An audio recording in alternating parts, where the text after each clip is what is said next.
Revenge never tasted so sweet. What were you doing New Year's Day this year? Mark Johnson was brewing coffee and staring at a credit card bill large enough to buy a used Honda Civic. Mark is 54 years old and lives in Lansing, Michigan. In March of 2020, his 401k fell 34%, the same as the S&P 500 lost during COVID's panic bottom.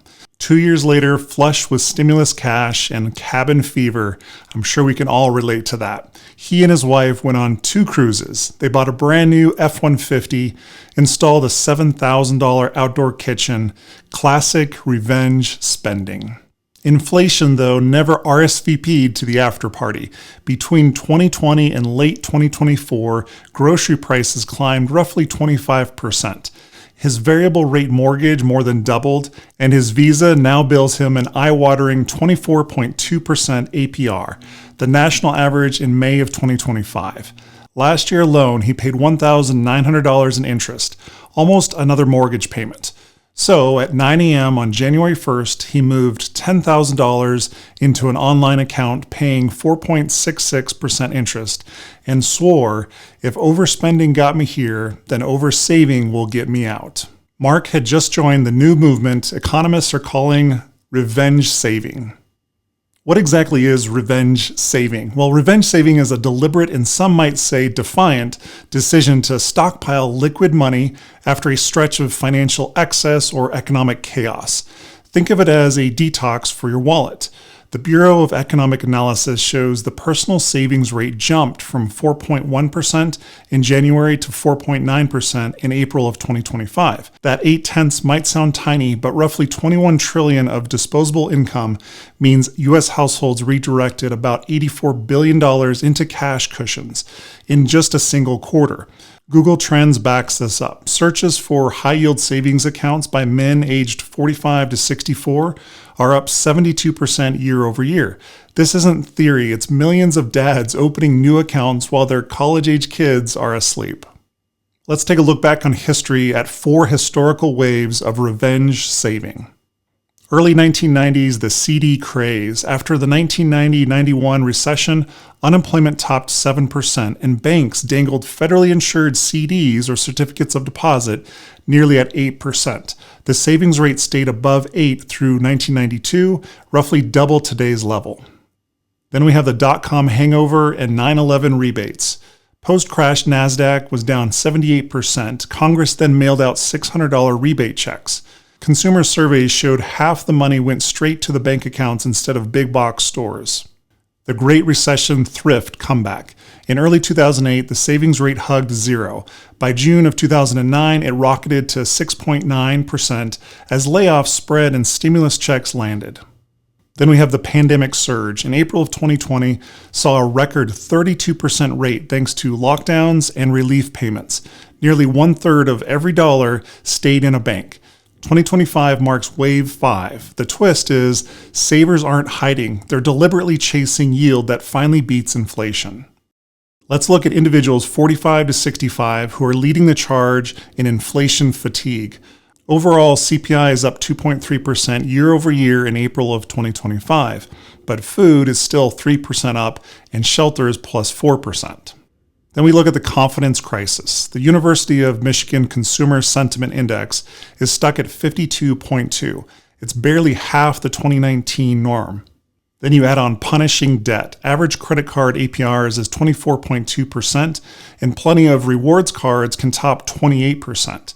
A lot of people are also looking at retirement and trying to catch up. Fidelity says the typical 55 to 64-year-old's 401k is still 13% below its 2021 peak. Then you have tax uncertainty. The 2017 tax cuts will be sunset after 2025 unless something changes soon, and raising the appeal of Roth IRAs today. Individually, these are all subtle nudges, but together they're a giant shove towards hoarding cash and killing expensive liabilities. Now let's look at the modern revenge saving playbook. One of the easy plays is a high-yield savings account that can average between 4 and 5% currently. This Axos account has a 4.66% APY, or OMB at 4.56, according to NerdWallet.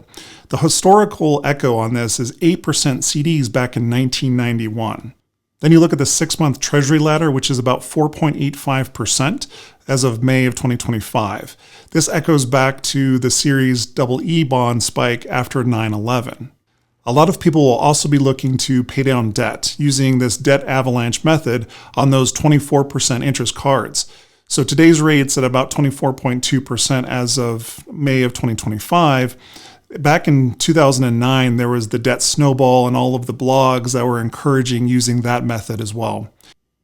You might also look at your retirement accounts and do a Roth conversion.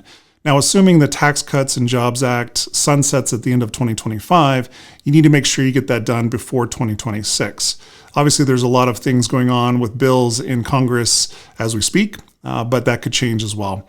This goes back to 2010 when there was a one-time Roth conversion window. Another revenge savings option is the Opportunity Fund. Households hold currently $5.4 trillion in checkable deposits. This is in 2025. They're ready to pounce on investments. Back in 2008, Warren Buffett held a cash hoard so that he could purchase some of these banks and other assets that were depressed. Here are 5 concrete moves that you can start this week. First, you need to pinpoint your burn rate. The Bureau of Labor Statistics data says the median married couple ages 45 to 64 spends roughly $6,200 per month. 6 months of that is $37,000 of true emergency cash that you'll need. Now you need to get your lazy cash to work. So shift $25,000, for example, from a savings account paying 0.4% to a 4.66% high-yield savings account. You'll pocket $1,065 of interest just in the first year alone. Now you need to obliterate high-interest debt. A $9,800 balance at 24% costs $2,800 per year in interest. Pay $600 a month and kill it in 19 months. An instant 24% return on investment. What if you front-load your retirement contributions?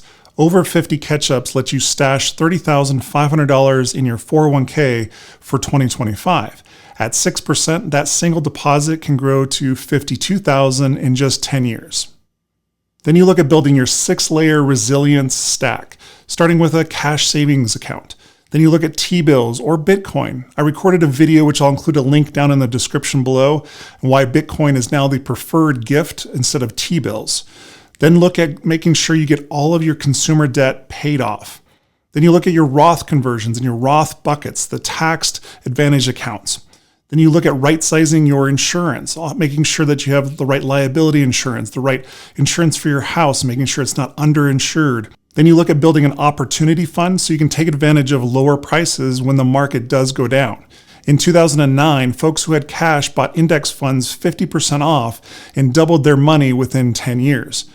A pro tip is if you've already maxed out your Roth accounts, a family HSA or health savings account has a limit of $8,550 in 2025 and can work like a stealth IRA. Fund it, invest it, and let it grow tax-free for decades. I want to do a little myth busting now on the macro impact of all of this savings. The myth is if everyone saves, GDP goes in the tank. Reality is household net worth sits at $149 trillion. Retail sales rebounded 2.3% in 2010, even while the savings rate hovered near 7%. Financially secure families don't slam the brakes. They switch from impulse to intentional spending.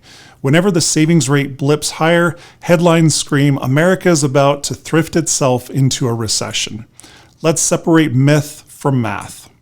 The paradox of thrift is real, but mostly short-run economists from the St. Louis Fed remind us that in the intermediate aftermath of a shock, less spending means less income for somebody else, so GDP can dip. We're seeing a hint of that now. April retail sales rose just 0.2%.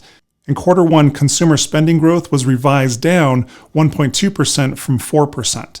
Why it doesn't spell doom? Savings don't vanish, they migrate to bank balance sheets, money market funds, and treasuries, lowering the cost of capital for businesses that do want to expand. Classic recession studies show the drag fades once firms tap that cheaper pool of funds to hire and invest.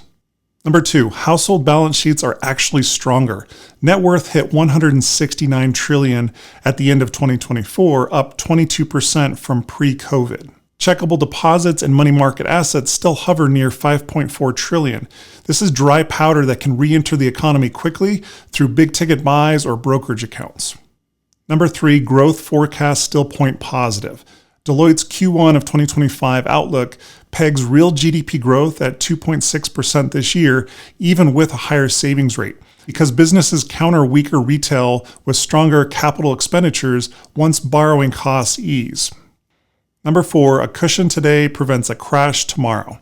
Higher buffers mean fewer delinquencies and forced liquidations when the next curveball comes. That stabilizes housing prices, protects retirement portfolios, and paradoxically keeps consumer confidence from free-falling. U.S. bank analysts find that income stability, not pure spending volume, is the critical driver of sustained growth. The bottom line is a moderate rise in saving may shave a few tenths off quarterly GDP, but it also builds the shock absorbers that keep a downturn from becoming a crisis. Fear the absence of buffers, not the presence of them. Every crisis plants the seed of a smarter saver. Keep these habits. Open up a high-yield savings account today. Look at Bitcoin as an alternative to treasury bills. And bump up your 401k contribution, or if you're close to 60 years old, I'd recommend watching this video next to see how you can retire faster by properly using your 401k. Thanks for watching and have a great day.